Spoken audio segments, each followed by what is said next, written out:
Hi, I'm Kennedy Nunamaker. And I'm Kevin Sieper. We are Applied Engineering Technology students at Eastern Illinois University. This is a how-to video to demonstrate the Izod impact test. Alright, today we'll be using a block of aluminum, a small thing of aluminum, and inserting it into the Izod testing. It measures in foot-pounds, so we will just drop this in there and stand back and pull the knob, and it will break it, and then it will measure the weight of it. Okay. But the iPod impact test is designed to calculate the resistance of failure of material to a suddenly applied force. These forces are collision, falling object, or instantaneous flow. This is a valuable test to determine the safest material to use in manufacturing and construction. The test measures energy absorbed prior to the fracture. The most commonly methods are the Charpy test and the Izod test. The Izod impact test is the ASTM, American Society for Testing Materials, method of establishing impact strength. A notched sample is generally used, but unnotched specimens are covered under ASTM D4812.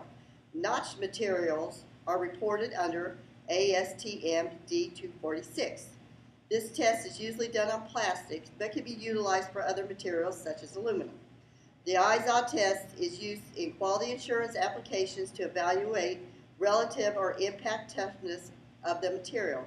Impact energy is the measure of work done to fracture a test sample.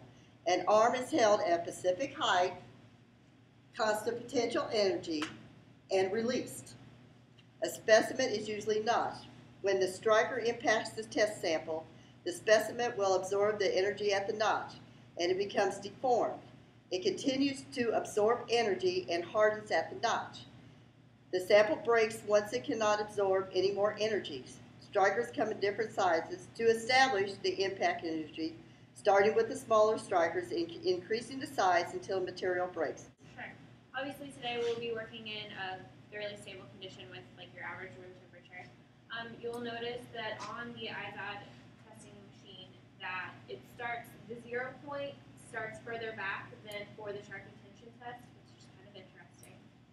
So I will just load this Carefully. Very carefully. Put them in the notch. You set it in so that it is vertically. It's vertical, and it will hit directly in the middle so that the weight is distributed evenly.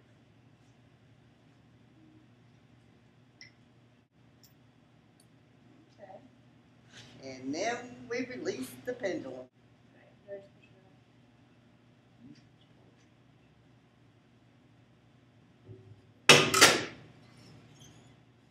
The foot-pounds per inch at the knots were 10 pounds, so the foot-pounds per square inch was 100 pounds.